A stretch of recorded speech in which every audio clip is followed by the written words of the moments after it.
السلام علیکم ورحمۃ اللہ وبرکاتہ. الحمد للہ الفتاح المنان بالطول والفضل والإحسان وفضل ديننا على سائر الأديان ومع بحبيبه وخليله عبده ورسوله محمد صلى الله عليه وسلم عبادة الأوثان. أما بعد,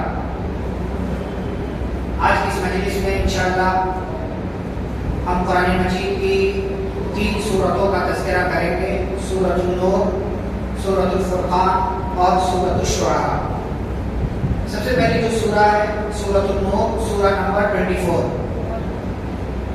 اس سورہ کا آغاز ہوتا ہے سورۃ انزلناہا، 3 الفاظ کے ساتھ. نور کا مطلب روشنی، اور آگے چل کر کے اللہ رب العالمین کے نور کا، اس کی روشنی کا تذکرہ ہے. اسی نام سے اس سورہ کو سورۃ النور کہا ہے. اس سورہ کی خصوصیت یہ ہے کہ اس کے اندر اللہ نے بہت سے مسائل کا، وہ مسائل جن کا تعلق گھروں سے ہے، جن کا تعلق سماج سے ہے، سماج کی حفاظت، گھروں کی حفاظت، عزت و آبرو کی حفاظت سے جن مسائل کا تعلق ہے، اللہ تعالیٰ نے ان مسائل کا تذکرہ کیا. سب سے پہلے اللہ رب العالمین نے زنا کی سزا بیان کی. الزانیۃ والزانی فاجلدوا کل واحد منہما 100 جلدہ. پہلے یہ سزا تھی زنا کی کہ اگر کوئی بندہ جرم کر لے، کوئی عورت زنا کر لے، تو اس کو گھر پہ بند کر دیا جاتا ہے. کب تک؟ جب تک کہ وہ وہیں پر مر نہ جائے. اللہ نے کہا فَأَمْسِكُوهُنَّ فِي الْبُيُوتِ، جب تک کہ وہ وہاں پر مر نہ جائے تب تک اللہ رب العالمین نے حکم دے رکھا تھا کہ وہیں پر ان کو قید نہ رکھو. یہ اللہ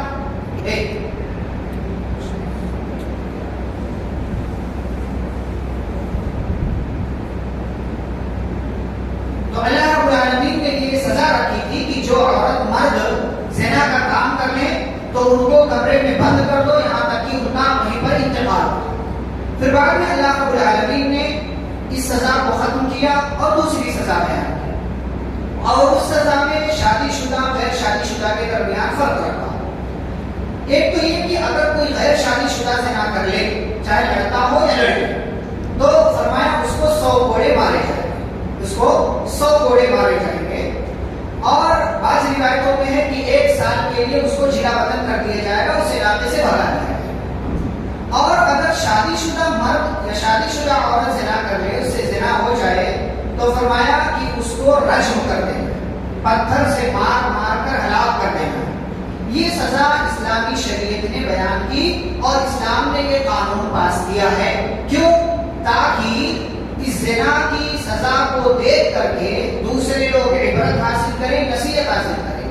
اور جو زنا کی سزا ہے شادی شدہ انسان کو رجم کرنے کی، اس کے تعلق سے اللہ نے فرمایا وَلْيَشْهَدْ عَذَابَهُمَا طَائِفَةٌ مِّنَ الْمُؤْمِنِينَ.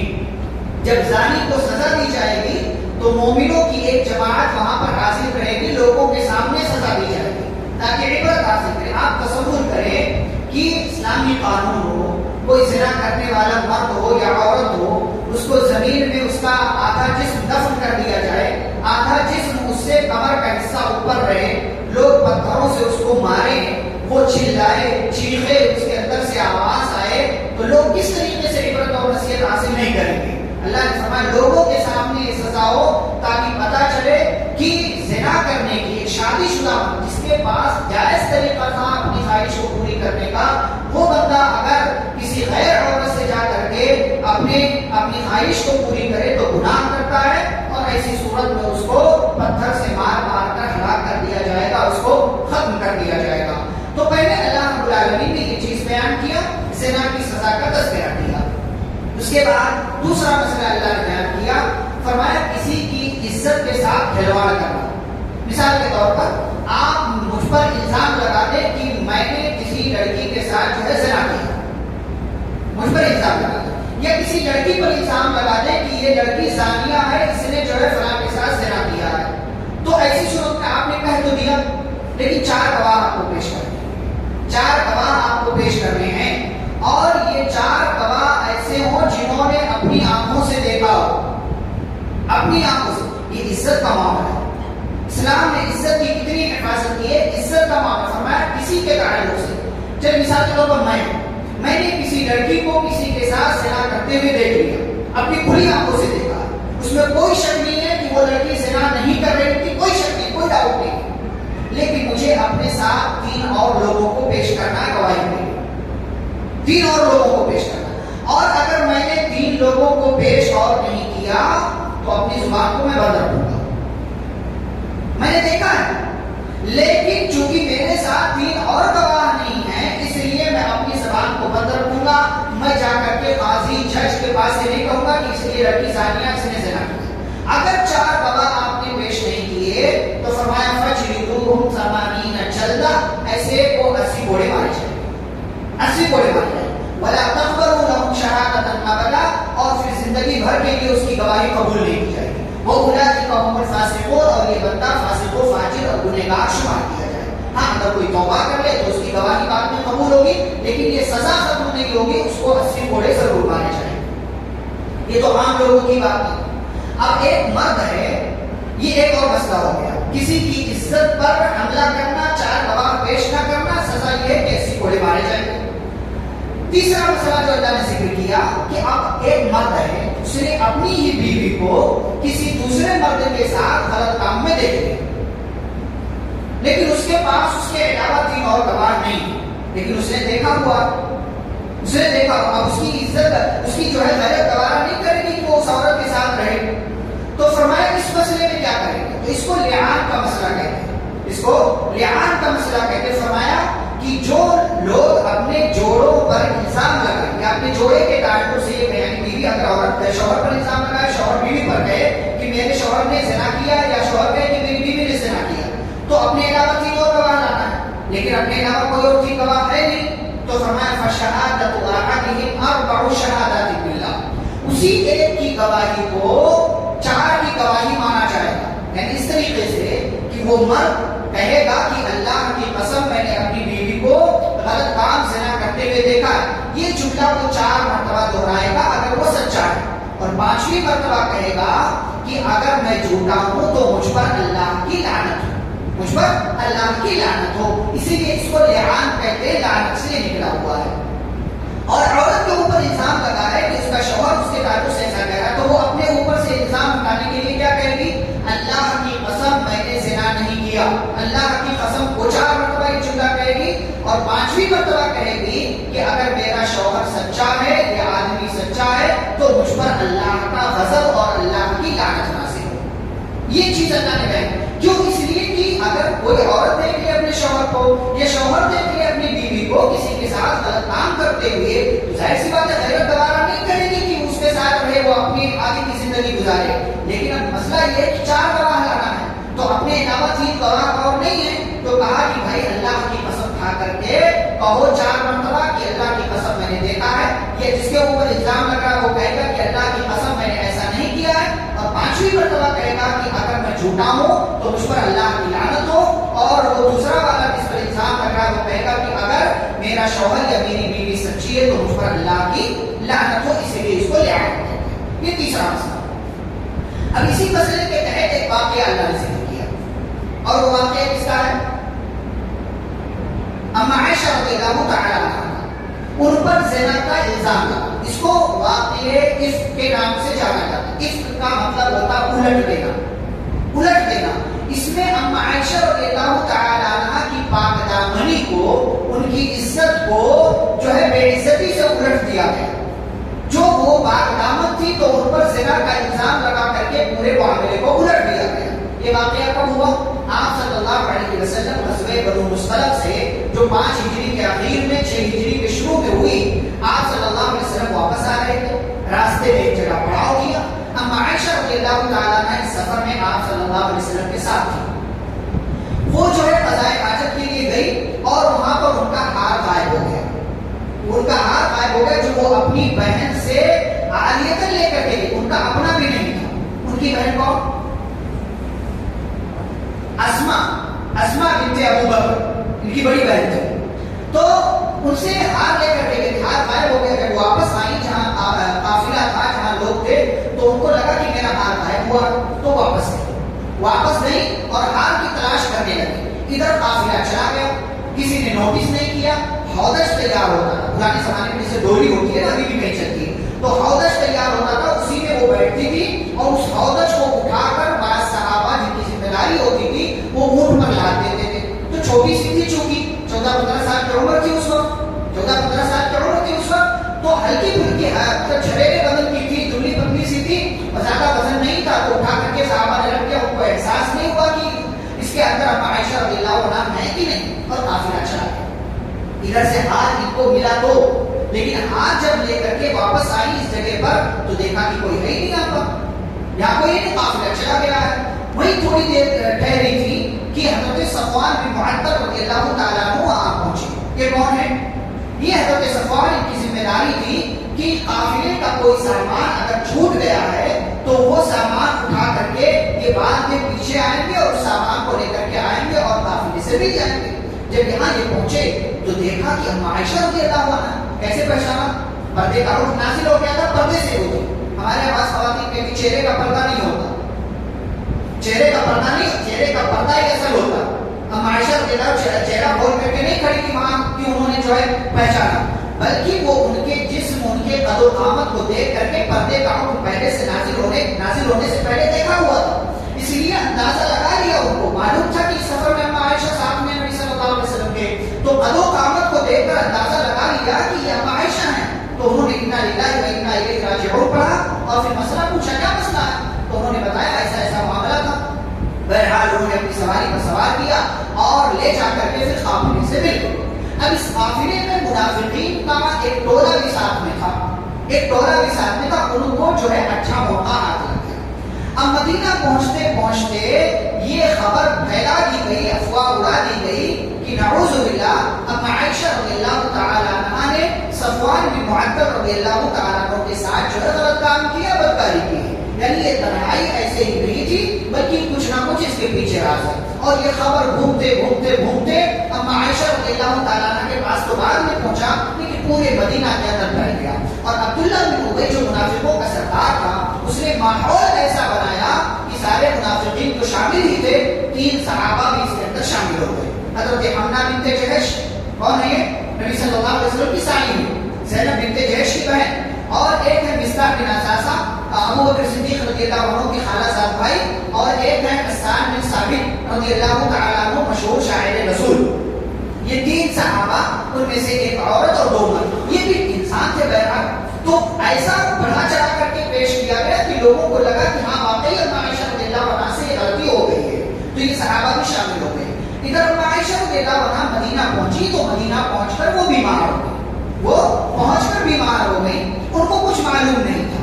ایک روز کیا ہوا کہ حضرت عائشہ رضی اللہ تعالیٰ عنہا مصطح بن اساسہ کی ماں کے ساتھ قضاء حاجت کے لیے باہر جا رہی تھی کہ مصطح کی ماں یعنی مصطح رضی اللہ عنہا کا پاؤں ان کی چادر میں پھنس گیا اور وہ گر گئی. تو انہوں نے اپنے بیٹے مصطح کو برا بھلا کہا.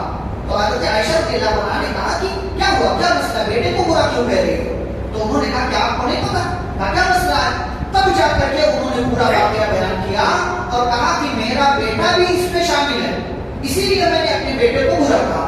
اما عائشہ رضی اللہ تعالیٰ عنہ یہ خبر سن کر کے حیران ہو گئی اور یہ کہہ رہی تھی کہ ان کی طبیعت مزید بگڑ گئی. بہرحال اس کے بعد پیارے نبی صلی اللہ علیہ وسلم سے اجازت لے کر کے وہ اپنے ماں باپ، اپنے والدین کے گھر چلی گئی اور وہیں پر وہ شفٹ ہو گئی. ادھر پیارے نبی صلی اللہ علیہ وسلم بڑے پریشان ہیں. بعض صحابہ سے مشورہ کیا کیا کروں، کیا ماحول ایسا بنا ہوا ہے کہ خود شوہر کو اپنی بیوی کے تعلق سے یہ خطرہ لگ رہا ہے کہ کہیں ایسا نہیں تو نہیں ہے کہ ان سے غلطی ہو گئی ہے. تو بعض صحابہ سے مشورہ کیا کیا کروں، طلاق دے دوں یا رکھوں. حضرت علی سے مشورہ کیا اور بعض روایتوں میں اسامہ بن زید وغیرہ سے مشورہ کیا، پھر کسی نے کچھ نہیں کہا، کسی نے کچھ نہیں کہا. اور پیارے نبی صلی اللہ علیہ وسلم کی بیوی، چہیتی بیوی، پیاری بیوی اما عائشہ رضی اللہ عنہا پر یہ الزام کا معاملہ چل رہا. ادھر اما عائشہ رضی اللہ عنہا کہتی ہے میں گھر پہنچی اپنے والدین کے، رو رو کر میرا برا حال تھا، میری طبیعت میں بہتری نہیں آ رہی ہے. میں حیران ہوں کہ اس سے پہلے یعنی ان کو معلوم جب نہیں تھا تو اما عائشہ رضی اللہ تعالیٰ عنہ نبی صلی اللہ علیہ وسلم کے گھر میں جب تھی تو اما عائشہ رضی اللہ تعالیٰ عنہ کے ساتھ جو معاملات تھے نبی صلی اللہ علیہ وسلم کے، وہ معاملات میں کچھ وہ تبدیلی دیکھ رہی تھی، نوٹس کر رہی تھی، لیکن ان کو محسوس نہیں ہو رہا تھا کہ کیا معاملہ. تو کہتی جب میں اپنے گھر واپس آ گئی، ماں باپ کے گھر، اور جب جب الزام کے بارے میں مجھے پتا چلا تب مجھے احساس ہوا کہ نبی کے رویے میں تبدیلی کیوں آئی تھی، کیونکہ آپ صلی اللہ علیہ وسلم بھی آپ کے ذہن میں اس اور اس طرح کی بات موجود تھی. یہیں سے آپ صلی اللہ علیہ وسلم کے عالم الغیب نہ ہونے کی دلیل بھی ملتی ہے.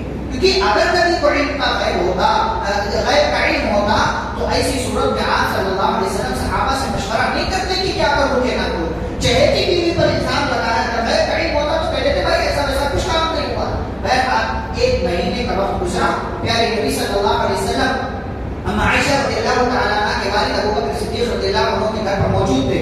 اما عائشہ سے کہہ رہے تھے کہ دیکھو عائشہ، اگر غلطی ہوئی ہے تو توبہ کر لو، اللہ تمہارے گناہ کو معاف کر دے گا، اور اگر تم سے غلطی نہیں ہوئی ہے تو پھر اللہ تعالیٰ سے امید رکھو کہ اللہ تمہارے بارے میں ضرور قرآن کی آیتیں نازل کرے گا.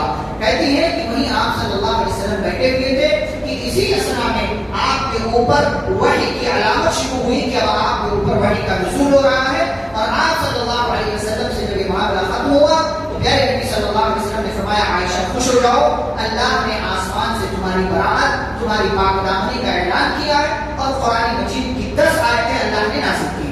جب پاک دامنی کا اعلان ہوا، پیارے نبی صلی اللہ علیہ وسلم کی ساس اما عائشہ رضی اللہ عنہا کی ماں کہتی ہیں عائشہ اٹھو اور نبی کا شکریہ ادا کرو.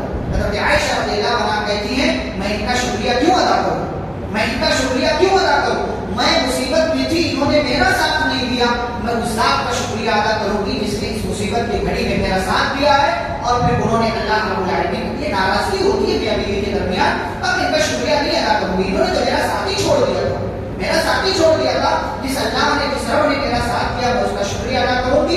اور آیت نمبر 11 سے آیت نمبر 20 تک اللہ رب العالمین نے مکمل 10 آیتیں نازل کی، جس میں مومنوں کو بھی ڈانٹا کہ مومنوں تمہیں جرأت کیسے ہوئی کہ یہ نبی کی بیوی پر زنا کا الزام لگا، اور تم لوگوں نے اس کو جو ہے مطلب عجیب و غریب طریقے سے دیکھا، ماحول ایسا بنا دیا تم لوگوں نے، تمہیں یہ چیز گوارا بھی کیسے ہوئی کہ تم لوگوں نے اما عائشہ رضی اللہ تعالیٰ عنہا کے تعلق سے اس طرح کی بات سوچی. منافقوں کو بھی ڈانٹا اللہ رب العالمین نے، اور اس کے بعد ایک اصول دیا، فرمایا ان الذین یحبون ان تشیع الفاحشۃ فی الذین آمنوا، جو لوگ اس بات کو پسند کرتے ہیں کہ ایمان والوں میں فحاشی، بدکاری، برائی، خرابی پھیلے، ایسے لوگوں کے لیے دنیا میں بھی عذاب ہے اور آخرت میں بھی ایسے لوگوں کے لیے عذاب ہے. واللہ یعلم وانتم لا تعلمون، اللہ جانتا ہے تم نہیں جانتے. آپ دیکھیں کس طریقے سے لوگ فحاشی، بدکاری پھیلا رہے ہیں. کہیں زنا کا اڈا کھلا ہوا ہے، کہیں جو ہے ویب سیریز کے ذریعے فحاشی اور گالی اور اس طرح کی ساری چیزیں معاشرے میں پھیلائی جا رہی ہیں.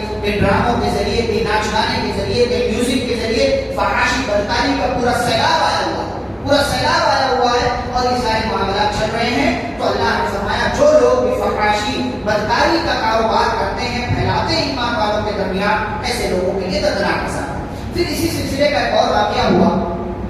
حضرت ابو بکر صدیق رضی اللہ تعالیٰ عنہ کی بیٹی پر زنا کا الزام لگا تھا، اور زنا کا الزام لگانے والوں میں شامل کون تھا؟ ایک وہ شخص مصطح بن اساسہ، جو حضرت ابو بکر صدیق رضی اللہ عنہ کے خالہ زاد بھائی تھے. جو 3 صحابہ شامل تھے ان کو تو 80 کوڑے مارے گئے، جیسا کہ اس سے پہلے قانون بتایا گیا کہ الزام تہمت لگانے کی سزا کیا ہے؟ 80 کوڑے مارے جائیں گے. ان کو 80 کوڑے مارے گئے. منافقوں کو کچھ نہیں کہا کیونکہ ان کا معاملہ دوسرا تھا. تو ان میں ایک صحابی شامل تھے مصطح بن اساسہ، یہ غریب تھے، ان کا خرچہ اٹھاتے تھے کون؟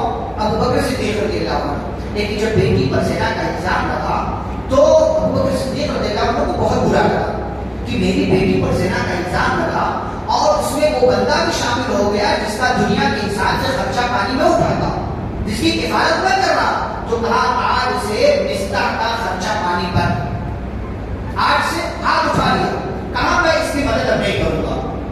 اللہ کو یہ بات پسند نہیں آئی. کہا وَلَا يَأْتَلِ أُولُو الْفَضْلِ مِنْكُمْ وَالسَّعَةِ أَن يُؤْتُوا أُولِي الْقُرْبَى وَالْمَسَاكِينَ وَالْمُهَاجِرِينَ فِي سَبِيلِ اللَّهِ. فرمایا کسی بھی مالدار کے لیے مناسب نہیں ہے کہ وہ اگر کسی رشتہ دار کو، کسی غریب کو، کسی مسکین کو مدد کرتے ہوئے کچھ دے رہا تھا تو اب اس کی کسی غلطی کی وجہ سے ہاتھ اٹھا لے، یہ مناسب نہیں. اللہ نے کہا وَلْيَعْفُوا وَلْيَصْفَحُوا، معاف کر دو، درگزر کر دو، عفو درگزر سے مقام لو. أَلَا تُحِبُّونَ أَن يَغْفِرَ اللَّهُ لَكُمْ، کیا تمہیں یہ بات پسند نہیں ہے کہ اللہ بھی تمہیں معاف کر دے؟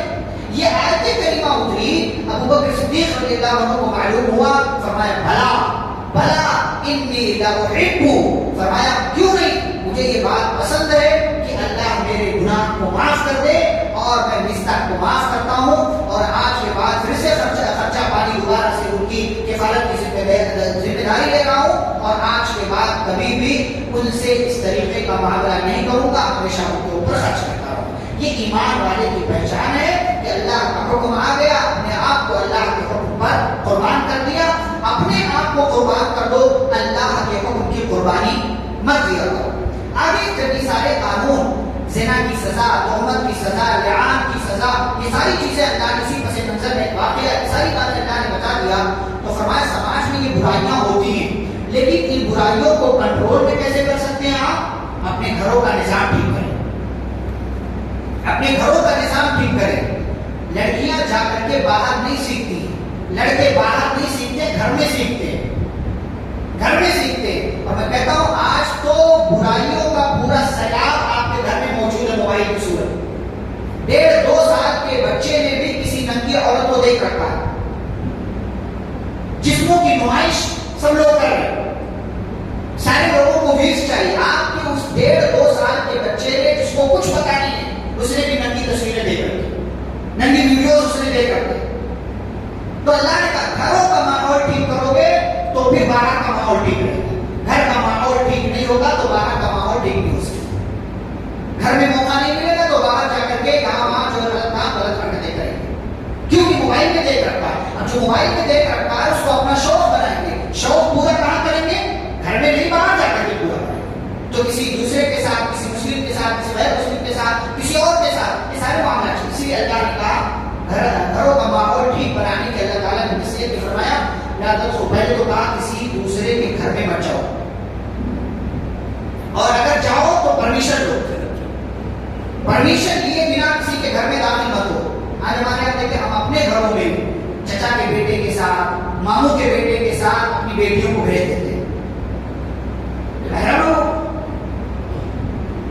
وہ محرم ہے، غیر محرم نہیں ہے، وہ غیر محرم، وہ آپ کے لیے غیر محرم ہے، محرم نہیں ہے وہ آپ کے لیے۔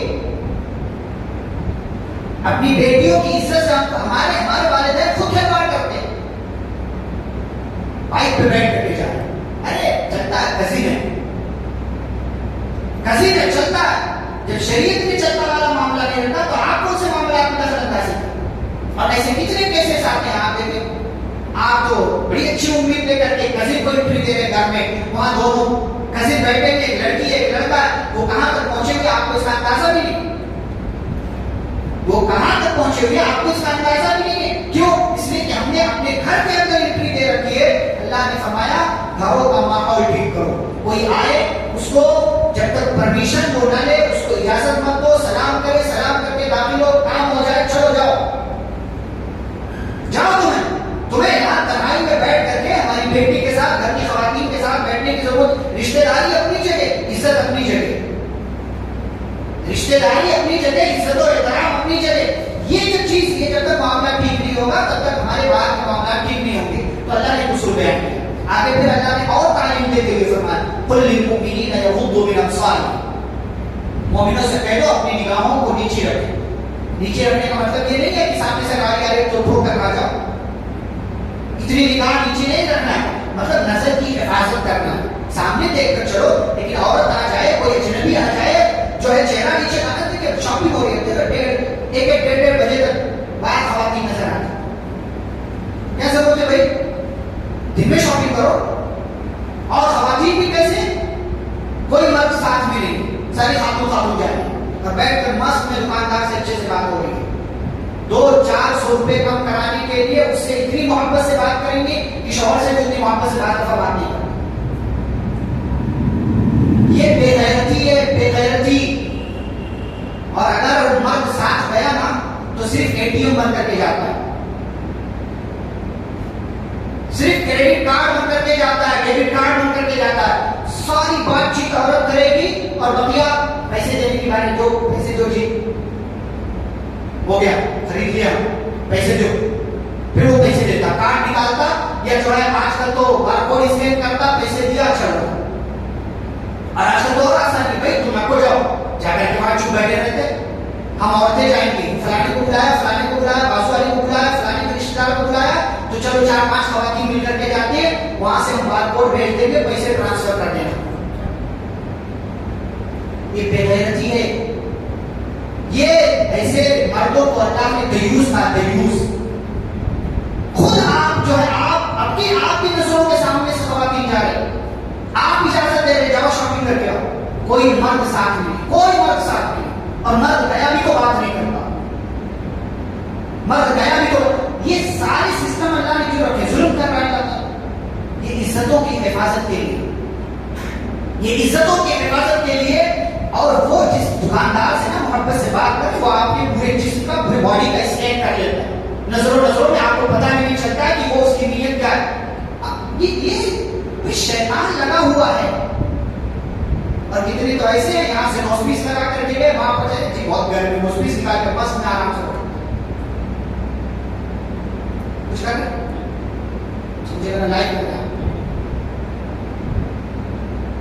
تو یہ سارے معاملات ہیں, یہ ساری چیزیں اپنے گھروں کا ماحول درست, گھر کے اندر کا ماحول درست ہوگا تو باہر کا ماحول درست ہوگا. اس لیے ساری چیزوں پر ٹھیک ہے, آپ اپنی بیٹی سے محبت کریں, بیٹے سے محبت کریں, موبائل دلائیں, ضرورت کے تحت موبائل دلائیں, لیکن اس موبائل کا استعمال کتنا ہو رہا ہے, کیسے ہو رہا ہے, کس طریقے سے ہو رہا ہے, اس پر آپ کو نظر رکھیں گے. نظر نہیں رکھیں گے تو پھر کل کو پچھتائیں گے کہ میری بیٹی نے میری عزت کا سودا کر لیا, کل کو پچھتائیں گے کہ میرا بیٹا میری سنتا ہی نہیں. کیوں؟ اس لیے کہ بچپن میں آپ نے اس کی سب سنی ہے, تو بڑا وقت کر کے آپ کا وہ کچھ نہیں سنے گا, آپ کی کوئی بات نہیں سنے گا. بیٹے کو ڈانٹنا بھی آپ کی ذمہ داری ہے, اچھی تربیت کرنا بھی ذمہ داری ہے. ہر دفعہ ہاں کہہ دینے سے کام نہیں چلتا, بعض دفعہ نہ بھی کہنا پڑتا ہے. ٹھیک ہے, تو یہ گھر کا ماحول درست ہونا چاہیے. اس کے بعد اللہ تعالیٰ نے عورتوں کے تعلق سے بیان کیا کہ عورتوں کے لیے کون کون سے رشتے دار جو ہیں محرم ہیں, پوری تفصیل اللہ تعالیٰ نے بیان کی ہے. اور اس کی ساری چیزیں اللہ نے بیان کی کہ باپ ہے, بیٹا ہے, بھائی ہے, اور اسی طریقے سے اور دیگر مطلب بیٹے کی جو ہے اور دیگر مطلب ساس سسر وغیرہ. اور اس میں ایک جو ہے کام کی بات بتاتا ہوں آپ کو, ساری کام کی بات ہے, لیکن ایک بات, ہمارے یہاں خواتین جاتی ہیں تو کسی کے سامنے بھی, مطلب عورت ہی ہے, کسی کے سامنے بھی نمائش شروع ہو جاتی ہے. یہاں اللہ تعالیٰ نے ایک لفظ استعمال کیا جہاں پردے کا حکم دیا ہے عورتوں کے تعلق, او نسائہن, عورت اپنی زیب و زینت عورت کے سامنے ظاہر کر سکتی ہے, لیکن کون سی عورت؟ جو اپنی ہمجولیاں ہو, رشتے دار ہو, رشتے دار خواتین کے سامنے, کسی غیر مسلم عورت کے سامنے, گرچہ وہ عورت ہے, آپ ظاہر نہیں کر سکتی. آپ یہ زیب و زینت کا معاملہ, بھائی آپ میک اپ کر کے گئے, لائک مت کرو, لائک کر رہا ہو,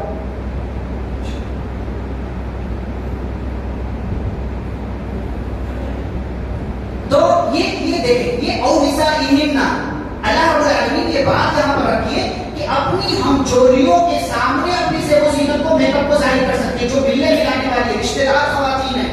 لیکن ہر کسی کے سامنے آپ جا کر کے منہ کھول دیں, گرچہ وہ عورت ہے, یہ جائز نہیں آپ کے لیے, یہ آپ کے لیے جائز نہیں ہے کہ کسی بھی ٹائپ کی عورت کے سامنے جا کر کے. اللہ کے نبی صلی اللہ علیہ وسلم نے ایک ہجڑے کو مدینہ سے باہر نکلوا دیا تھا جو مردوں کی مشابہت اختیار کرتا تھا, اس کے اندر عورت والے معاملات تھے, لیکن نبی نے اس کو باہر نکلوا دیا کیونکہ وہ مردوں والی مشابہت اختیار کرتا تھا کچھ اور, لیکن اپنے آپ کو کچھ اور شو کرتا تھا. اور آج ہمارے یہاں دیکھیں بچیاں بھی جاتی ہیں اسکول, کالج, یونیورسٹیاں آ جاتے ہیں, تو غیر مسلم جو ہے ان کی سہیلیاں ہیں اور کلاس میٹس ہیں, ان کے ساتھ فوٹو لینا, یہ کر, وہ کتنے لوگوں کو آپ کی فوٹوز دکھاتی ہوگی, اندازہ ہے آپ کو کتنے لوگوں کو فوٹوز آپ کی دکھاتی ہوگی. آپ کو لگتا ہے سب پرائیویسی ہے, میری فرینڈ بہت اچھی ہے, وہ آپ کے حد تک اچھی ہے, لیکن باہر کتنی بری ہے اس کا اندازہ بھی نہیں آپ. تو زیب و زینت جو ہے نا, گرچہ وہ عورت ہے, لیکن اس عورت کے سامنے آپ اپنی زیب و زینت کو ظاہر نہیں کر سکتے اگر اس کا تعلق آپ کی فیملی سے نہیں ہے, اگر اس کا تعلق ہمجولیوں سے نہیں. اور بعض نے یہ بھی کہا کہ اگر مسلمان ہے تو ظاہر کر سکتے, لیکن اگر غیر مسلم ہے تو بالکل اس کے سامنے اپنے میک اپ کو, اپنی خوبصورتی کو تم ظاہر نہیں کر سکتے. پھر اللہ نے آگے نکاح وغیرہ کا تذکرہ کیا ہے اور کافروں کے اعمال کی مثال بیان کی, کافروں کے اعمال کی مثال بیان کی کہ کافر جو عمل کرتا ہے اس کے عمل کا کوئی فائدہ نہیں ہوگا اس کو, کہ جیسے ایک پیاسا بندہ ہے صحرا میں ہو, ریت کے میدان میں ہو, اور دور سے وہ دیکھتا ہے ریت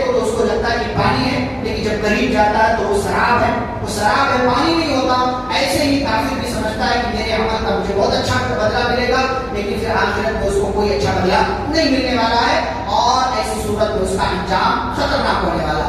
پھر اللہ نے اپنی کچھ قدرت کا، تخلیق کا تذکرہ کیا ہے، اور اللہ نے ایک بات بیان کی، فرمایا اللہ نے ہر طرح کے جاندار پیدا کیے. کچھ ایسے ہیں جو پیڑ کے بل چلتے ہیں، کچھ 2 پیر پر چلتے ہیں، کچھ 4 پیر پر چلتے ہیں، کچھ پانی میں رہتے ہیں، کچھ کہیں اور رہتے ہیں. یہ سب اللہ تعالیٰ نے پیدا کیا، اور اللہ تعالیٰ ہر چیز پر قادر ہے. پھر اللہ رب العالمین نے آگے اس بات کا وعدہ کیا، فرمایا اللہ تعالیٰ نے ایمان والوں سے، نیک عمل کرنے والوں سے وعدہ کیا ہے کہ اللہ انہیں زمین کی خلافت عطا کرے گا. اللہ انہیں زمین کی خلافت عطا کرنے کے ساتھ ساتھ ان کے خوف کو امن میں بدل دے گا، اور انہیں ایک امن و سکون والی زندگی عطا کر دے گا. لیکن کب؟ جب لوگ ایمان والے ہوں گے اور عمل صالح کرنے والے ہوں گے. اور ساتھ ہی ساتھ ان کا کام کیا ہوگا کہ جب حکومت مل جائے، جب مضبوط ہو جائے، تو اس صورت میں بھی اللہ کے حق کو اور بندوں کے حق کو نہ بھولے. وَأَقِیمُوا الصَّلَاةَ وَآتُوا الزَّکَاةَ، تب بھی نماز قائم کرے اور زکات ادا کرے. اگر حکومت مل جائے اور نماز چھوڑ دیں گے تو اللہ کہتے ہیں ہم حکومت چھین لیں گے. پھر اللہ تعالیٰ نے ایک پرائیویسی ذکر کی. ہمارے یہاں اس سلسلے میں کوتاہی ہوتی ہے. بعض دفعہ گھر میں خواتین نائٹ ڈریس، نائٹ کپڑے پہنتے ہیں، اور وہ کپڑے ظاہر سی بات بھائی مزاج ہے پہن سکتے ہیں، شوہر کے سامنے کسی بھی طریقے سے عورت رہ سکتی ہے، کوئی حرج نہیں ہے. لیکن اس میں بچوں کی نفسیات کا خیال رکھنا چاہیے. بچوں کا جو ذہن ہے نا، یہ ڈیولپنگ موڈ میں ہے، ترقی کرنے کے موڈ میں. آج کچھ کل کچھ، پرسوں کچھ، نرسوں کچھ سیکھتا ہے وہ روزانہ. تو اس کی نفسیات کا خیال رکھتے ہوئے یہ کرنا چاہیے کہ ایسے کپڑے میں اس کے سامنے نہ جائے کہ جس کپڑے میں آپ اپنے شوہر کے علاوہ کسی اور کے پاس نہیں جا سکتے. اسی لیے اللہ تعالیٰ نے گھر کے مردوں کے تعلق، یہاں تک کہ بچوں کے تعلق سے فرمایا کہ 3 ٹائم ایسے ہیں کہ جن میں تمہارے بچوں کو بھی چاہیے کہ وہ تمہارے بنا پرمیشن کے تمہارے کمرے میں نہ آئے. 3 ٹائم ایسے. 3 ٹائم کون سے ہیں؟ آرام کرنے کے ٹائم. اللہ نے فرمایا من قبل صلاۃ الفجر، ایک فجر کی نماز سے پہلے. کیوں بھائی؟ سونے کا ٹائم ہے. اور ومن بعد ظہیرہ، دوپہر کے وقت، جب دوپہر میں قیلولہ کرتے ہیں، آرام کرتے ہیں، وہ آرام کرنے کا وقت ہوتا ہے تو انسان کپڑے وغیرہ بعض دفعہ نکالتا ہے یا کسی اور جو ہے لباس میں آ جاتا ہے. تو فرمایا اس وقت بھی اپنے بچوں کو اپنے کمرے میں بنا پرمیشن کے آنے کی اجازت مت دو. اور آگے کہا کہ ومن بعد صلاۃ العشاء، عشاء کی نماز کے بعد جب سونے کا وقت ہو گیا، کھانا وانا آپ نے کھا لیا، سونے جا رہے ہیں، تو اس وقت اگر کوئی بچہ یا بچی آپ کے کمرے میں آنا چاہتی ہے تو اس کو بنا پرمیشن کے اپنے کمرے میں آنے کی اجازت مت دو. اس لیے کہ آپ نے اگر ویسا آ سکتے ہو اور آپ بھی چلے جائیں اس کے سامنے، تو آپ کی سہولیت میں ہے، بچہ کی سہولیت میں ہے، بچی کی سہولیت میں ہے. یہ اس طریقے سے ساری پرائیویسی جو ہے خلط ملط ہو کر کے، مکس اپ ہو کر کے رہ جاتی ہے، اور اس سے بچوں کی نفسیات پر بہت گہرا اثر پڑتا ہے، اور بچہ وہی سیکھتا ہے جو اپنی نظروں کے سامنے دیکھتا ہے. آگے اللہ تعالیٰ نے ایک بات بیان کی ہے، اور وہ بات یہ ہے کہ پرانے زمانے میں ہوتا یہ تھا کہ لوگ اپنے ہی گھر میں یا اپنے بھائیوں کے گھر میں، کسی دوست کے گھر میں جانے سے اور ایک ساتھ بیٹھ کر کھانے سے ہچکچاتے تھے، کیونکہ پہلے ماحول نہیں تھا کہ ایک ساتھ بیٹھ کر کے کھایا جائے. تو لوگ اپنا کھانا لے کر کے کوئی وہاں چلا گیا، کوئی یہاں چلا گیا، کوئی یہاں چلا گیا. یہاں تک کہ اگر کوئی دعوت بھی دیتا تھا تو جب تک وہ بلاتا نہیں تھا، پھر کھانے کی اجازت نہیں دے دیتا تھا، تب تک کھانا بھی نہیں کھاتے تھے. یہاں اللہ تعالیٰ نے کہا کہ بھائی دیکھو، یہ سارے تکلفات چھوڑو، یہ سارے تمہارے لیے کوئی حرج نہیں ہے کہ تم اپنے گھر سے، اپنی ماں کے گھر سے، اپنے باپ کے گھر سے، اپنے بیٹے کے گھر سے، بیٹی کے گھر سے، بھائی کے گھر سے، بہن کے گھر سے، خالہ کے گھر سے، ماموں کے گھر سے، چاچا کے گھر سے، پھوپھی کے گھر سے، اپنے دوست کے گھر سے بنا پوچھے جاؤ اور کچھ بھی کھا لو. تمہارے اوپر کوئی گناہ نہیں، تمہارے اوپر کوئی گناہ نہیں. بنا پوچھے جا کر کے کھا سکتے ہو. فریج کھولو، جو ہے کھا لو، کوئی گناہ نہیں. اس پر کوئی گناہ نہیں ہے. یہ اللہ بلکہ سمجھانے کے لیے کہ کھانے پینے کا معاملہ ہے، بھوک لگے گی تو اپنے ہی گھر میں پرمیشن لے کر کے کھائیں گے. ہمارا اپنا گھر ہے، وہاں پرمیشن لیں گے. اور یہ اس میں شرم کی کیا بات ہے کہ بھائی کھانا لو، وہاں جاؤ، ایک ساتھ کھاؤ، ایک جگہ کھاؤ، مل جل کر کھاؤ. کیا ہوگا؟ محبت بڑھے گی. یہاں کوئی 1 بجے کھا رہا ہے، کوئی 2 بجے کھا رہا ہے، کوئی 3 بجے کھا رہا ہے. سب کا الگ الگ سسٹم بنا ہو. ہم اس ٹائم نہیں کھاتے، ہم اس ٹائم نہیں کھاتے. ایک ساتھ کھاؤ، ایک گھر میں رہ لو، ایک ساتھ کھاؤ، برکت آئے. اور اللہ نے ایک اور بات فرمایا، جب اپنے گھروں میں داخل ہو تو سلام کر لیا کرو. ہر تو سوچتا ہے اپنے گھر میں جانا کیا سلام کرنا، ابھی تو گئے تھے پھر آ رہے ہیں، کیا سلام کریں. دوسروں کے گھر میں جائیں گے تو سلام کریں گے. آپ کا اپنا گھر سلامتی کا زیادہ مستحق ہے. اپنے گھر میں آپ سلامتی نہیں چاہتے, اپنے گھر میں سلامتی چاہیں اور اپنے گھر میں بھی جب داخل ہو تو سلام کر لیا کریں. آگے اللہ نے اور چیز بیان کی, فرمایا رسول کو جب پکارو, رسول کو جب بلاؤ, پیارے رسول صلی اللہ علیہ وسلم کا جب نام لو تو ویسے مت نام لو جیسے تم آپس میں دوسرے کا نام لو, عبداللہ, محمد, فلاں. نہیں, محمد رسول اللہ صلی اللہ علیہ وسلم, اللہ کے رسول صلی اللہ علیہ وسلم. اس کی ادب ہے. پھر اللہ نے ایک اور ادب بیان کیا کہ جو رسول کے راستے کو چھوڑ دے, رسول کے حکم کی مخالفت کر, اسے ڈرنا چاہیے اس بات سے ان تصیبہم فتنہ, کہ کہیں وہ کسی فتنے میں نہ پڑ جائے. اور عبداللہ بن عباس رضی اللہ تعالیٰ عنہما نے یہاں فتنے سے مراد لیا ہے کہ کہیں وہ شرک میں نہ پڑ جائے. کیوں؟ اس لیے کہ جو بندہ سنت چھوڑ دے گا وہ ایک نہ ایک دن شرک میں پڑ جائے گا. آپ تجربہ کر کے دیکھیں, انسان پہلے سنت چھوڑتا ہے, پھر کچھ اور چھوڑتا ہے, پھر اس کے بعد شرک تک پہنچ جاتا ہے. شرک تک پہنچ جاتا ہے. یہ اللہ کی دھمکی ہے, رسول کا راستہ چھوڑو گے تو اللہ تبارک و تعالیٰ تمہیں شرک تک پہنچا دے گا. اس کے بعد سورۃ الفرقان کا آغاز ہوتا ہے, اور سورۃ الفرقان کی ابتدا میں پہلے اللہ نے قرآن کا تذکرہ کیا, پھر نبی صلی اللہ علیہ وسلم پر الزام لگاتے تھے لوگ کہ انہوں نے اپنی طرف سے کر لیا اس قرآن کو اور کسی سے لکھوا لیا, پہلے کے لوگوں کی کہانیاں ہیں. اللہ نے ان سارے اعتراضات کا جواب دیا. اس کے بعد اللہ تعالیٰ نے کہا وَجَعَلْنَا بَعْضَكُمْ لِبَعْضٍ فِتْنَةً. ایک اہم چیز, ہمارے اپنے گھروں میں ہماری بیوی, ہمارے بیٹے, ہماری بیٹی, ہماری ماں, ہمارے باپ کے ذریعے ہمارا امتحان ہو رہا ہے, ہمیں نہیں پتا. اللہ تعالیٰ آزما رہا ہو. وَجَعَلْنَا بَعْضَكُمْ لِبَعْضٍ فِتْنَةً, ہم تمہیں ایک دوسرے کے ذریعے آزمائیں گے, تمہیں فطرے میں ڈال دیں گے. تمہارا امتحان ہوگا کہ تم بیٹے کی محبت کے لیے یہ کام کر رہے ہو یا اللہ کی محبت کے لیے کام کر رہے ہو. ابراہیم علیہ السلام کا امتحان ہوا بیٹے کے ذریعے.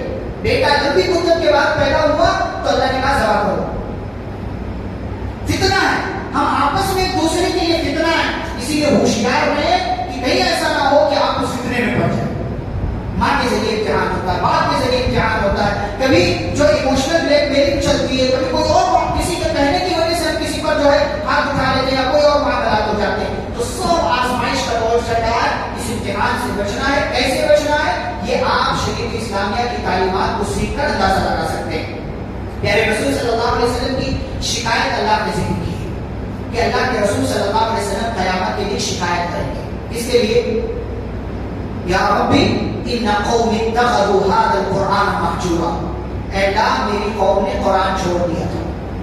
قرآن چھوڑو گے, رسول صلی اللہ علیہ وسلم اللہ کے خلاف, اللہ کے پاس تمہارے خلاف کیس کریں گے, اور مقدمہ دائر کرنے والے اللہ کے رسول صلی اللہ علیہ وسلم ہو, اور جج اللہ رب العالمین ہو, اور جو ہے معاملہ جو ہے قرآن چھوڑ دینے کا ہو یا قرآن کو پکڑنے کا ہو, انصاف کے علاوہ کوئی اور کام نہیں ہوگا. اللہ تعالیٰ سوال کرے گا اس کتاب کو چھوڑا تو کیوں چھوڑا, اور دنیا کی زندگی بھی پریشانی والی بنا دے گا, آخرت کی زندگی والی پریشانی بنا دے گا. اور یہاں پر ایک بات اللہ نے ذکر کیا, لوگ دوستیاں کرتے ہیں تو دوست کے نام پر دوست کی سنتے ہیں, شریعت کی نہیں سنتے. ایسے دوست جو دین کے نام پر آپ کے دوست نہیں ہیں, ایسے دوستوں پر آپ قیامت کے دن افسوس کرنے والے. بندہ کہے گا یا ویلتا لیتنی لم اتخذ فلانا خلیلا, اے کاش میں نے فلاں کو اپنا دوست نہ بنایا ہوتا. قیامت کے دن کوئی دوستی کام نہیں آنے والا. آپ یہاں جو گہری دوستی, جگری یار جو ہوتا ہے نا, اگر وہ جگری یار, اگر وہ جگری دوست دین کے معاملات کو لے کر کے آپ کا دوست نہیں ہے تو پھر کتنا ہی گہرا دوست کیوں نہ ہو, آخرت میں وہ آپ سے اپنا دامن چھاٹے. اللہ نے کہا الاخلاء یومئذ بعضهم لبعض عدو الا المتقین. قیامت کے دن سارے جگری دوست آپس میں ایک دوسرے کے دشمن بن جائیں گے سوائے متقیوں کے. اگر تقوی کے نام پر, دین کے نام پر آپ کی دوستی ہے تو پھر یہ دوستی اچھی ہے, ورنہ ہر قسم کی دوستی اللہ رب العالمین نے جو ہے کہا یہ دشمنی والی دوستی. آج دیکھیں دوست کیسے ہوتے ہیں, دوست کی محبت کی خاطر نماز چھوڑ دیا, دوست کی محبت کی خاطر کوئی غلط کام کر لیا, دوست کی محبت کی خاطر سگریٹ پینا شروع کر دیا, دوست کی محبت کی خاطر کوئی غلط موویز جو ہے کوئی ڈرامہ دیکھ لیا, کسی اور طرح کی کوئی چیز دیکھ لی. کیوں؟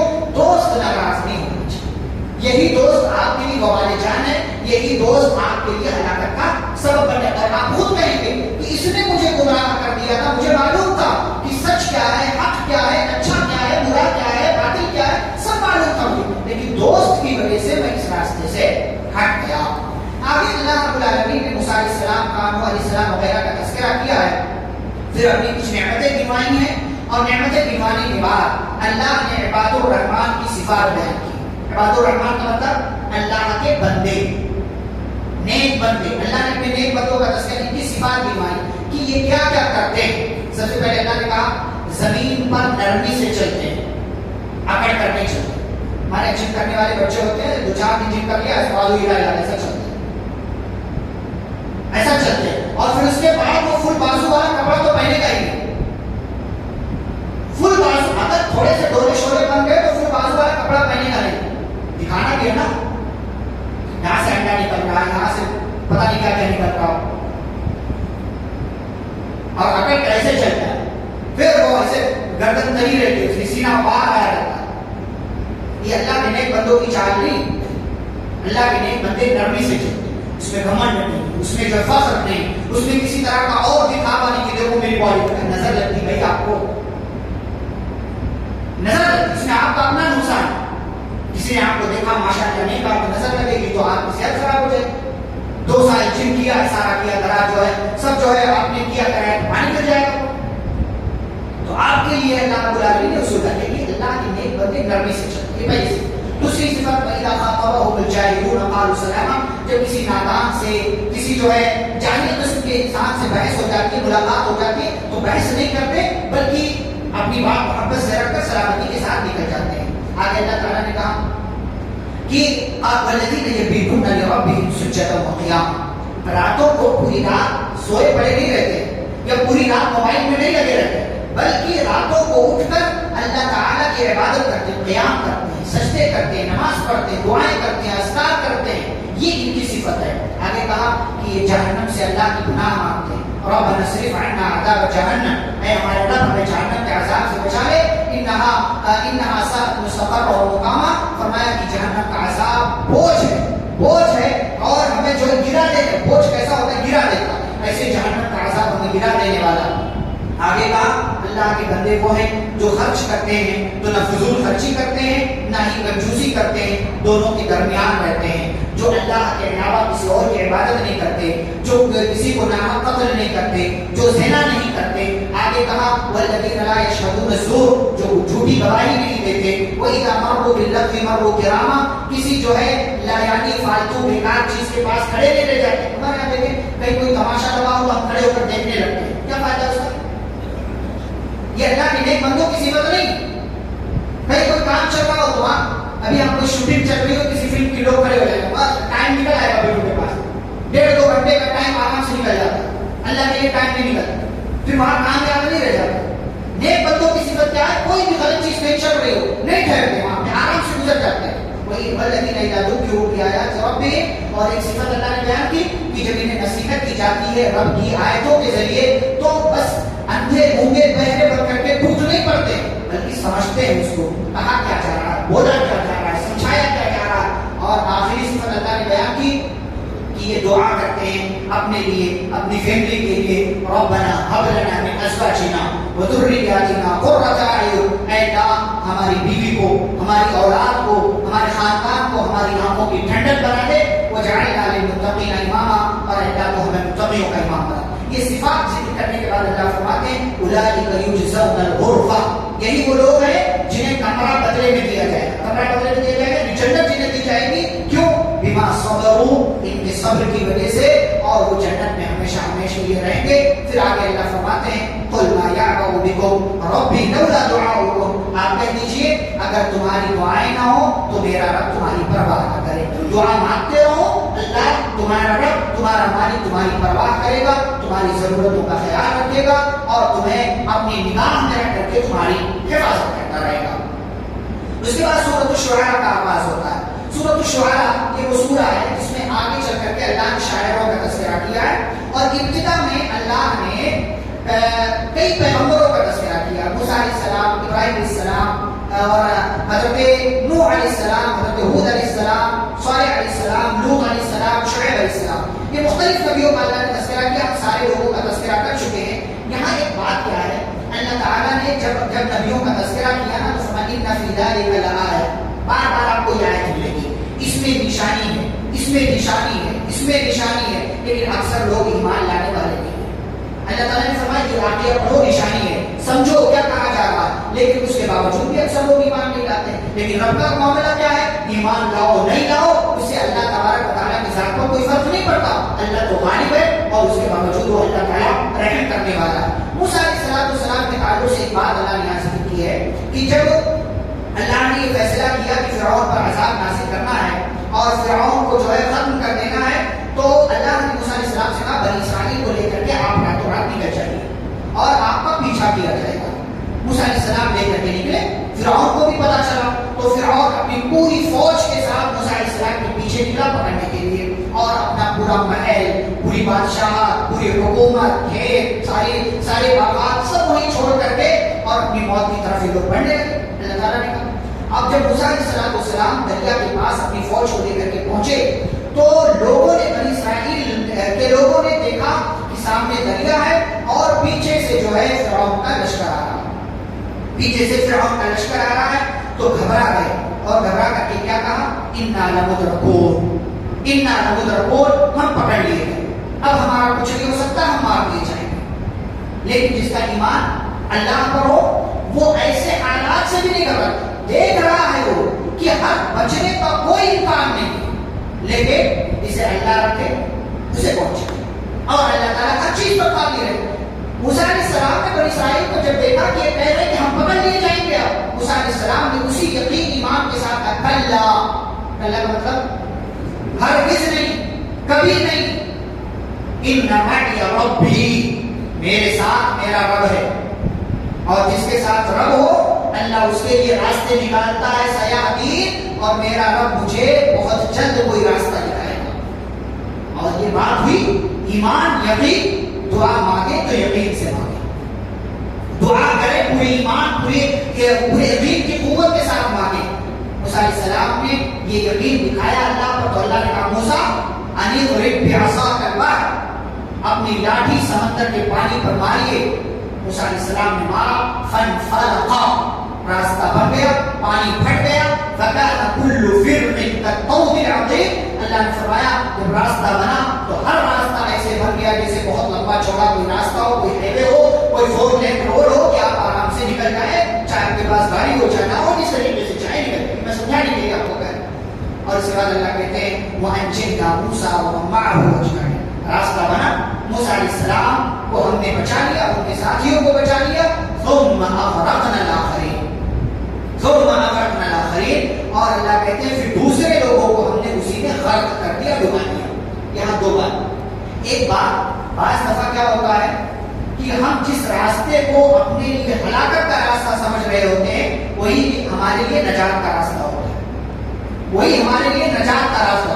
موسیٰ علیہ السلام کی قوم سمجھ رہی تھی یہ دریا ہمیں یا تو اپنے اندر غرق کر لے گا یا تو فرعون کی فوج ہمیں پکڑ لے گی، لیکن اسی دریا کو جو ہلاکت والا راستہ تھا اللہ نے نجات والا راستہ بنا دیا۔ اور بعض دفعہ دوسری بات کیا کہ جس کو ہم نجات کا راستہ سمجھ رہے ہوتے وہی ہمارے لیے ہلاکت کا راستہ ہوتا ہے۔ فرعون یہ سمجھ رہا تھا، اس کی فوج سمجھ رہی کہ ہم بھی نکل جائیں گے، نکلنے لگے، دونوں طرف کا پانی جمع ہو گیا اللہ کے حکم سے اور پوری قوم ڈوب گئی۔ اللہ فرماتے ہیں ان فی ذلک لآیہ، غور کرو تو اس میں غور کرنے والوں کے لیے نشانی ہے۔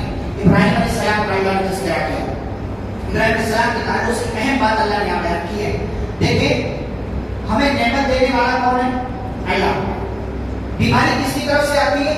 اللہ کی طرف سے۔ لیکن ادب کیا ہے کہ ہم اچھائی کو اللہ کے ساتھ جوڑیں لیکن کسی بری چیز کو اللہ کے ساتھ نہ جوڑیں، نہ جوڑیں۔ مثال ابراہیم علیہ السلام نے جب اللہ کا تعارف اور انٹروڈکشن کرایا تو کہا الذی خلقنی، میرا رب وہ ہے جس نے مجھے پیدا کیا، الذی خلقنی فهو یهدین، ہدایت وہی دیتا ہے۔ دوسری بات والذی هو یطعمنی، مجھے کھلاتا بھی وہی ہے، ویسقین، پلاتا بھی وہی۔ یہ 4 صفتیں اللہ نے بیان کی، پیدا کیا، ہدایت دیتا ہے، کھلاتا ہے، پلاتا ہے۔ چاروں اچھے کام ہے کہ نہیں؟ چاروں اچھے کام ہے نا، پیدا کرنا اور ہدایت دینا، کھلانا، پلانا۔ لیکن جب بات ایک ایسی چیز کی آئی جس کو ہم پسند نہیں کرتے ہیں تو کیا کہا وَإِذَا مَرِضْتُ، ابھی تک کیا کہہ رہے تھے کہ میرا اللہ وہ ہے جو جس نے پیدا کیا، ہدایت دیتا، کھلاتا ہے، پلاتا۔ بات بیماری کی آئی تو یہ نہیں کہا کہ اللہ وہی وہی ہے جو مجھے بیمار کرتا ہے. فَوَإِذَا مَرِضْتُ جب میں بیمار ہوتا ہوں تو پھر وَهُوَ يَشْفِينِ تو وہ مجھے شفا دیتا ہے. جب بیماری کی بات آئی تو اس کو اپنے سے جوڑا اور جب شفا کی بات آئی تو اس کو اللہ سے پھر سے جوڑ دیا. یہ ادب ہے. یہ ادب ہے کہ اچھی چیز کو ہم اللہ سے جوڑے اور جو ہمارے حساب سے ہمیں بری لگتی ہے اس کو اللہ کے ساتھ نہ جوڑے. یہ ابراہیم علیہ السلام کے الفاظ اور ان کی جو ہے دعا یا ان کی بات ہمیں یہ تعلیم دیتی ہے. اس کے بعد اللہ تعالیٰ نے اور دیگر قوموں کا تذکرہ کیا ہے اور اس سورہ کے اخیر میں اگر ہم پہنچے تو اللہ تعالیٰ نے وہاں قرآن کا ذکر کیا. قرآن کا تعارف کرایا جاتا ہے. فرمایا وَإِنَّهُ لَتَنزِيلُ رَبِّ الْعَالَمِينَ. قرآن کس کی طرف سے آیا؟ رب اللہ کی طرف سے. نزل به الروح الامین. کون لے کر کے آیا؟ جبریل امین علیہ السلام. علی قلبک اس پر نازل ہوا ہے محمد صلی اللہ علیہ وسلم پر. کیوں نازل ہوا ہے؟ لتکون من المنذرین تاکہ اس کتاب کے ذریعے کیا کیا جائے؟ ڈرایا جائے. اور یہ کتاب کس لینگویج میں ہے؟ بلسان عربی مبین. عربی زبان. یہ قرآن کا انٹروڈکشن اللہ تعالیٰ نے کرا ہے. قرآن کا تعارف کرا ہے. یہ 5 چیزیں اللہ نے ذکر کی. نازل کرنے والا اللہ, لے کر آنے والے جبریل, جس پر نازل ہوا محمد صلی اللہ علیہ وسلم. کیوں نازل ہوا؟ تاکہ ڈرایا جائے. یہ کتاب کی زبان میں عربی زبان میں. اللہ نے عربی زبان میں کیوں نازل کیا؟ کیونکہ نبی صلی اللہ علیہ وسلم کو عرب والوں کے درمیان بھیجا. کہیں اور بھیجتا تو اس وہاں کی زبان میں اللہ تعالیٰ قرآن کو نازل کرتا. یہاں ایک بات میں ذکر کروں آپ کے سامنے. ہمارے یہاں لوگ کہتے ہیں قرآن پڑھنا نہیں آتا تو اپنی زبان میں پڑھیں گے. قرآن پڑھنا نہیں آتا تو اپنی زبان میں پڑھیں گے. تیلگو میں پڑھیں گے, کنڑا میں پڑھیں گے, ملیالم میں پڑھیں گے, مراٹھی میں پڑھیں گے, ہندی میں پڑھیں گے. آج کل تو وہ رومن والا ایک جو ہے معاملہ چل رہا ہے اس میں پڑھیں. آسانی ہو گئی. عربی نہیں سیکھیں گے. عربی نہیں سیکھیں گے. قرآن جس کی زبان عربی ہے آپ نہیں سیکھیں گے اس کو. میں اس سے پہلے بھی شاید آپ کیا کہا ہم سب سیکھ لیتے. نہیں سیکھتے ہیں تو کیا دین, قرآن کی صورتیں, دعائیں. کسی کو عربی نہیں آتی, ارے اب کیا اس عمر میں سیکھنا؟ ارے اس عمر میں کیا سیکھنا؟ سیکھنے کی کوئی عمر ہوتی. میں قرآن عربی میں آیا ہے. عربی میں آپ نے نہیں پڑھا, کسی لینگویج میں پڑھ لے, وہ لطف نہیں آتا. وہ لطف نہیں آتا. وہ آپ کو محبت اور الفاظ کے ساتھ نہیں ملتی. اور بطور خاص اگر آپ جو ہے عربی کے الفاظ کی معنی جانتے تو اور آپ کو لطف ملے گا. لیکن کتنے افسوس کی بات ہے کہ قرآن جس کو اللہ نے ہمارے لیے نازل کیا, مسلمان بڑی آسانی سے کہہ دیتا کہ ہمیں قرآن پڑھنا نہیں آتا, عربی ہم کو نہیں آتی. سیکھ لو بھائی, سیکھ لو. 1 مہینہ 2 مہینہ 3 مہینہ 50,000 لگے تو سیکھنے کے لیے یہ کوئی بہت بڑا سودا نہیں ہے کہ آپ 50,000 لگا. اور آج کل تو آسانی سے آپ سیکھ سکتے ہیں. آپ کے پاس سہولتیں, موبائل ہے, نیٹ کی دنیا ہے, آرام سے سیکھنے کا شوق ہونا چاہیے. سیکھ جائیں گے. شوق نہیں ہوگا تو پھر نہیں سیکھ سکتے. پھر نہیں سیکھ سکتے. تو اسی لیے قرآن کو اس کا حق یہ ہے کہ جس زبان میں اسی زبان میں پڑھا جائے. میں نہیں کہہ رہا کہ آپ کسی اور زبان میں پڑھیں گے آپ کو ثواب نہیں ملے گا. وہ معاملہ اللہ کا, اس کے فیصلے میں نہیں کرتا اور نہ کسی اور کو اختیار ہے کہ اس کا فیصلہ کرے. لیکن جس زبان میں ہے اس کا یہ حق ہے, اس کا یہ حق ہے کہ اس کو اسی زبان میں. میں لوگ کوئی کورس ہم کلاس لیتے ہیں, کوئی جو بولتے ہیں ارے اس میں رومن ملے گا کیا؟ ارے کیوں رومن دوں میں آپ کو؟ کیوں محنت کروں؟ آپ محنت نہیں کر سکتے, آپ کوشش نہیں کر سکتے. اردو آپ کو نہیں آنی چاہیے, عربی آپ کو نہیں آنی چاہیے. سیکھیں. میں سہولت ہمارے یہاں لوگ انگلی پکڑاؤ, یہ پکڑتے, یہ پکڑاؤ, یہ پکڑتے, یہ پکڑاؤ, تو پھر پورے بدن پہ چڑھ جاتا. گلا دبا کے رکھ لو تمہارا. پھر کچھ محنت آپ کو بھی کرنی چاہیے نا. ساری ذمہ داری تو امام کی نہیں ہے, ساری ذمہ داری تو علماء کی نہیں. وہ آپ کو جو ہے گھول کر پلا نہیں سکتے, وہ آپ کو صرف بتا سکتے ہیں. اور بتانا یہی ہے کہ قرآن عربی میں ہے, کسی کو نہیں آتی ہے تو سیکھو. 60 سال کے ہو گئے تب بھی سیکھو, 50 کے ہو گئے تب بھی سیکھو, شادی ہو گئی ہے تب بھی سیکھو. اگر سیکھنے میں شرم کیا تو پھر بہت سارے ثواب سے آپ محروم ہو سکتے ہیں. سیکھو اس لیے کہ جو سیکھتا ہے اسی کو ملتا ہے, جو نہیں سیکھتا اس کو پڑے پڑے رہنے سے کچھ نہیں ملتا. مجھے نہیں آتا, مجھے نہیں, شکوا کرنے سے کیا ہوگا؟ کچھ نہیں ہوگا. قرآن عربی میں اس کا حق ادا کریں. آخری بات, دعوت و تبلیغ کے تعلق سے اللہ رب العالمین نے بات کی ہے. فرمایا دعوت و تبلیغ کا ایک طریقہ ہوگا. طریقہ کیا ہے؟ سب سے پہلے کس کو دعوت دینی ہے؟ ہاں؟ اپنے آپ قو انفسکم، اپنے آپ کو بچاؤ. دعوت و تبلیغ سب سے پہلے اپنے آپ، پھر اس کے بعد گھر والوں، پھر اس کے بعد رشتہ داروں، پھر اس کے بعد علاقے والوں کو، پھر اس کے بعد آس پاس کے علاقے والوں کو. یہ طریقہ ہے، یہ طریقہ نبی صلی اللہ علیہ وسلم کا. قو انفسکم، اپنے آپ کو بچاؤ، واہلیکم، اپنی فیملی کو بچاؤ، وانذر عشیرتک الاقربین، رشتہ داروں کو ڈراؤ. اور آگے اللہ نے کہا لتنذر ام القری ومن حولھا، یہ قرآن نازل ہوا تاکہ نبی اس کے ذریعے مکہ والوں کو اور مکہ کے آس پاس کے علاقے والوں کو ڈرائیں. یہ طریقہ ہوتا ہے دعوت و تبلیغ کا. یہ نہیں کہ ہمیں کچھ نہیں آتا تو ہم چلے دعوت و تبلیغ کرنے، ہمارے پاس عمل نہیں ہے ہم چلے دعوت و تبلیغ کرنے، ہمارے پاس صلاحیت نہیں ہم چلے دعوت و تبلیغ کرنے، ہمارے پاس یہ نہیں ہے اور اس کو ہتھیار بنا کر کے ہم جو کریں لوگوں کو دین کی باتوں کے ساتھ جوڑ کر کے اپنے آپ کو بہت بڑا عالم ثابت کرے، جانکار ثابت کرے، عمل کرنے والا ثابت کرے. تو یہ سب دنیا والوں کے یہاں چل سکتا ہے، اللہ کیا نہیں چلے گا. اللہ کیا نہیں چلے گا کہ اصول اللہ تعالیٰ نے. ہاں آپ نے ساری چیزیں اختیار کر لی، اس کے بعد دعوت و تبلیغ کر رہے ہیں، پھر لوگ کوئی آپ کی بات مانے نہ مانے یہ آپ کی ذمہ داری نہیں ہے، یہ اللہ رب العالمین کی ذمہ داری ہے. آپ توکل، یقین، ایمان، اللہ کی محبت کی خاطر دین کی دعوت و تبلیغ کا کام کرتے چلے جائیں. جو آپ کی ذمہ داری ہے آپ کریں، اور جو اللہ کا کام ہے وہ اللہ کرے گا. اس کے بعد جو ہے کل جو انشاءاللہ ہم بیان کریں گے سورۃ النمل اور سورۃ القصص. ان دو سورتوں میں تین بہت ساری باتیں ہیں لیکن تین اہم اور بنیادی قصے ہیں. ایک سلیمان اور داؤد علیہ السلام کا، ان کے ساتھ ملکہ سبا کا. دوسرا قصہ موسیٰ علیہ السلام کے بچپن کا قصہ ہے، نوجوانی کا قصہ ہے، شادی کا قصہ ہے. اور تیسرا قصہ ہارون کا ہے. یہ تینوں قصے اور اس کے ساتھ ساتھ جو اور باتیں ہیں انشاءاللہ کل کی مجلس میں آپ کے سامنے رکھیں گے. اللہ رب العزت سے دعا ہے اللہ ہم سبھی کو قرآن پڑھنے، سمجھنے، عمل کرنے اور قرآن کی باتوں کو دوسروں تک پہنچانے کی توفیق عطا فرمائے. آمین. صلی اللہ علیہ نبی کریم. سبحانک اللہم و بحمدک، اشہد ان لا الہ الا انت، استغفرک و اتوب الیک. السلام علیکم و رحمۃ اللہ